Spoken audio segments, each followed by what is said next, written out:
Par la suite, lui-même, il a dit, à chaque fois, il inventait. Et chaque fois qu'il demandait, on donnait. Par la suite, Monsieur le Président, c'est allé jusqu'à 12 millions de dollars, Monsieur le Président. Les infractions sont consommées. Ça ne fait l'ombre d'aucun doute. Les agissements de M. Abdoul Ndoye Ndiaye avec son groupe tombent sous le coup des infractions de faux en écriture publique ou authentique, d'escroquerie et d'abus de confiance, qu'il plaira à votre juridiction de réprimer conformément à la loi. Et je ne vais pas ravir la vedette au ministère public, conformément aux peines qui seront requises par le ministère public. Mais en ce qui nous concerne, Monsieur le Président, nous, partis civils, il vous plaira de constater les agissements de faux, usage de faux, escroquerie et abus de confiance, et de recevoir M. Abdourahmane Mohamed dans sa constitution de parti civil. Et y faisant droit, Monsieur le Président, vous allez condamner M. Abdoul Ndoye Ndiaye au paiement en notre faveur des sommes de 17 millions de dollars en principal et de 50 millions à titre de dommages et intérêts. Monsieur le Président, en le faisant, vous aurez rendu une bonne et saine justice. Enfin, Monsieur le Président, vous constaterez que la constitution des partis civils de M. Abdourahmane Mohamed ne fait l'ombre d'aucun doute. Parce que dans le dossier de votre procédure, les accusés ont posé des actes dans ce sens, ont reconnu sa qualité de partie civile. C'est pour cette raison que les véhicules qui ont été saisis par la gendarmerie et constitués en scellé, l'un des véhicules a déjà été attribué et de façon volontaire par les accusés à M. Abdourahmane Mohamed et l'acte est versé au dossier. Monsieur le Président, je vais terminer par là. Ce matin, c'est pourquoi la communication elle est importante.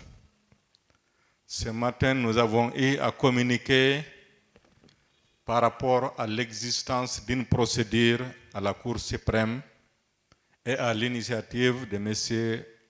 Abdoul Ndoye Ndiaye. L'avocat de la partie civile en a fait un aveu en vous brandissant et en lisant un acte qui saisit la Cour suprême. Même s'il s'est défendu en disant que ce n'est pas lui qui a posé l'acte. Mais l'acte est posé au nom de qui? L'acte est posé au nom de M. Abdoul Ndoye Ndiaye. Donc la procédure que nous sommes en train d'examiner, Monsieur le Président, est actuellement pendante par devant la Cour suprême de Guinée. Je n'ai pas voulu l'évoquer à l'entame, j'ai préféré le faire à la fin. Et c'est important de le souligner, Monsieur le Président. Parce que lorsque la Chambre d'instruction a ordonné la liberté sous caution de M. Abdoul Ndoye Ndiaye, il a déféré la procédure à la Cour suprême. Il dit qu'il ne doit pas payer quelque chose. La procédure est pendante et de nos jours, la Cour suprême ne s'est pas prononcée. Ça veut dire quoi? L'affaire que nous sommes en train d'examiner est actuellement pendante par des 22 juridictions qui ne sont pas du même ordre. La juridiction supérieure est votre auguste juridiction, Monsieur le Président. Et l'affaire qui est pendante par devant la Cour suprême concerne notamment la liberté de M. Abdoul Ndoye Ndiaye et le fait éventuellement qu'il ne devrait rien. Ça veut dire quoi? Que si on ne prend pas garde, nous risquons d'assister à une contrariété des jugements entre deux juridictions du même pays, dans la même affaire, opposant les mêmes parties et portant sur le même objet.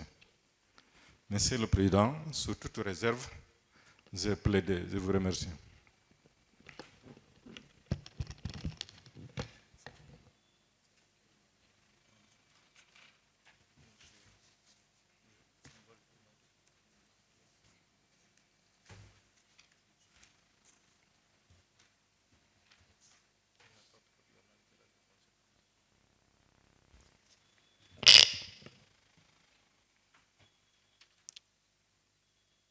La partie civile voudrait bien nous préciser le montant de dommages-intérêts de 50 millions. Bien, merci. Le parquet spécial a la parole pour requérir dans cette affaire.